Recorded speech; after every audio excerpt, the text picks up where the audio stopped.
Hey everybody, welcome back to Comic Card Talk. Last vid for today, and this time I'm going to be talking about Avengers Free Comic Book Day. Now, this has two stories in it. One is about the current Avengers series written by Jason Aaron, and the other story is about Savage Avengers written by Jerry Duggan. Or is it Gary Duggan? I don't know. Hopefully I'm pronouncing that right. Anyway, I did read the first 6 issues of Jason Aaron's Avengers run, and it's pretty damn good. Best way I can describe it is like it's back to basics, for the Avengers. Because part of the problem that I had with Avengers comics before Jason Aaron's run was that there was a ton of Avengers books everywhere, like everywhere. There was a lot of Avengers books, and I understand that this was happening way before then. But and I've checked out some of these Avengers books. Dark Avengers by Brian Michael Bendis, Plain Avengers by Brian Michael Bendis. They were pretty damn good. I haven't checked out Jonathan Hickman's Avengers, and I know that kind of had is sort of a continuation of his Fantastic Four run, if that is correct. So if I'm wrong, or if I don't have all the details right, let me know. Anyway, what the regular Avengers story is about is just the Avengers doing their thing, after defeating the final after handling the final host and Namor.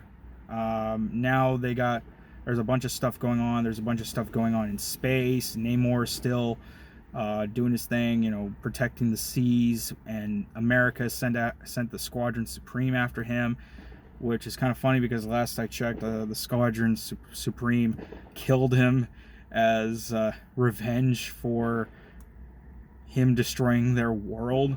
But now he's back.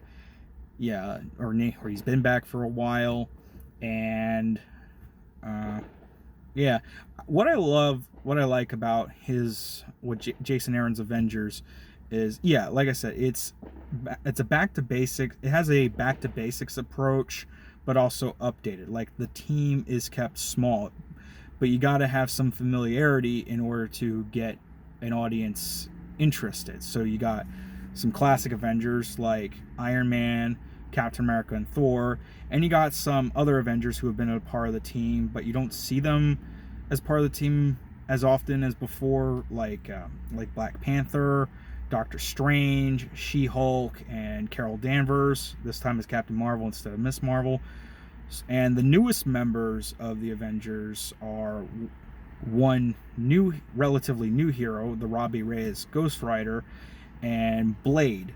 And Blade, he's been around for a while. I mean, he's been around since the 70s, but he's never been a part of a team as, public or as mainstream as the Avengers. So it's pretty damn interesting, I think. And all the Avengers, they're at different parts of the world or universe, and they're all doing different things. And by the end of the story, the Avengers from 1 million BC are now in present day. So this kind of makes me think, is the current roster of the Avengers going to be going up against the 1 million BC Avengers? Because, yeah, that would be pretty damn interesting to see. So, yeah, I don't know what that's going to do for the upcoming issues, but yeah, for anybody who's reading that, I'm guessing they're going to be excited. Now, what really got me excited was the Savage Avengers story, because I've been reading Savage Avengers. I didn't check out the Free Comic Book Day story till now. I know, shame on me.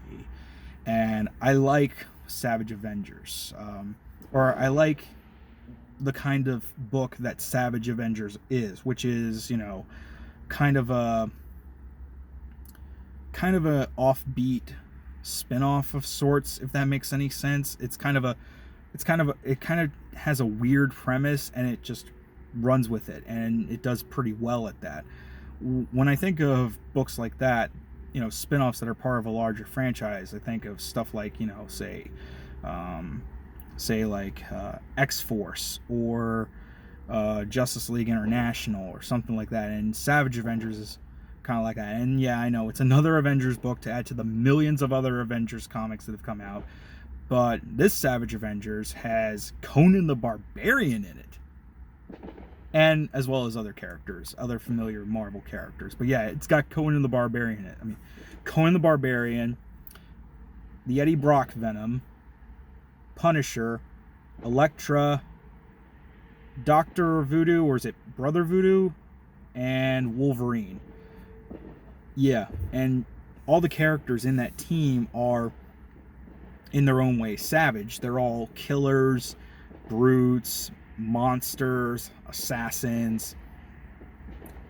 They've done a lot of rough stuff. So having a team like that together, I mean, and this kind of team, this kind of book is nothing new. We've seen it before in stuff like, say, Suicide Squad, but that was all villains. Thunderbolts, but that was all anti-heroes and villains. Secret Six, that was villains.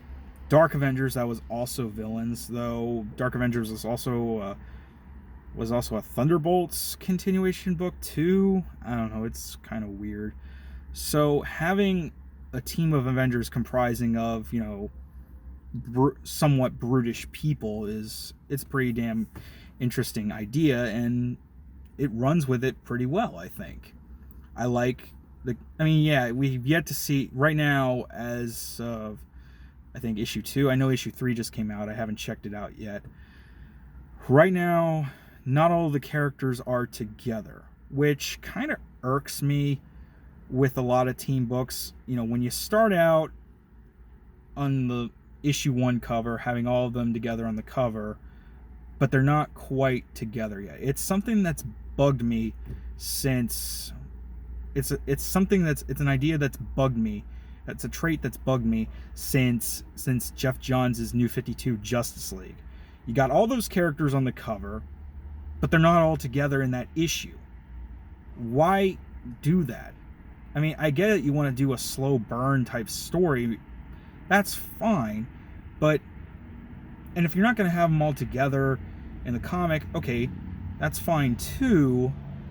But why not make sure to feature all of them in the same issue then? Like, again, in Justice League, the only characters that were in that issue were Batman, Green Lantern, and Superman in Justice League number 1. Whereas the other characters like Flash, Wonder Woman, Aquaman, and Cyborg, they weren't in it. So, but at least in Savage Avengers, I think all if not at least almost all of the characters, they were in the issue, but they weren't all together. So hopefully they'll all come together in the comic. At least Guardians of the Galaxy had all of its characters together for the most part, in the first issue. But Savage Avengers, it's yet to have all the characters together. But I still like it, the violence, the brutality, the showcasing of all the characters being, living up to the savagery that is supposed to be Savage Avengers. And by the way, I do like the Conan the Barbarian comics. So, and yeah, it is an interesting idea to have Conan cross over into the Marvel Universe. And it's not like they haven't done this before. When Marvel had licenses to other franchises, other properties like Transformers, Rom the Space Knight, they had them cross over with the Marvel Universe. Sometimes they were even set in the Marvel Universe. And Conan the Barbarian, they do establish, or kind of establish, that Conan is set in another universe / timeline, I guess. It's kind of confusing. And these characters, they all come together because the sorcerers on Conan's world are teaming up with the Hand in the Marvel Universe. And yeah, I like that a lot. And Mike Deodato's artwork, or is it Deodato or Deodato? I don't know how to pronounce his last name. Hopefully one of them was correct. But yeah, I do like his artwork for those comics, even though the shading can seem a little too dim for my taste. But I think it does capture that sort of pulpy-esque feel, especially since Conan the Barbarian is part of the team and part of the story. So, and I've liked the ongoing series so far. So this Free Comic Book Day story, which is kind of a prelude, it's pretty damn good. So, yeah, looking forward to more. Anyway, this is Phil. This has been Comic Card Talk. It's been good chatting with you guys, or good, hanging out here talking comics. So, you have a good day, all right? Take care.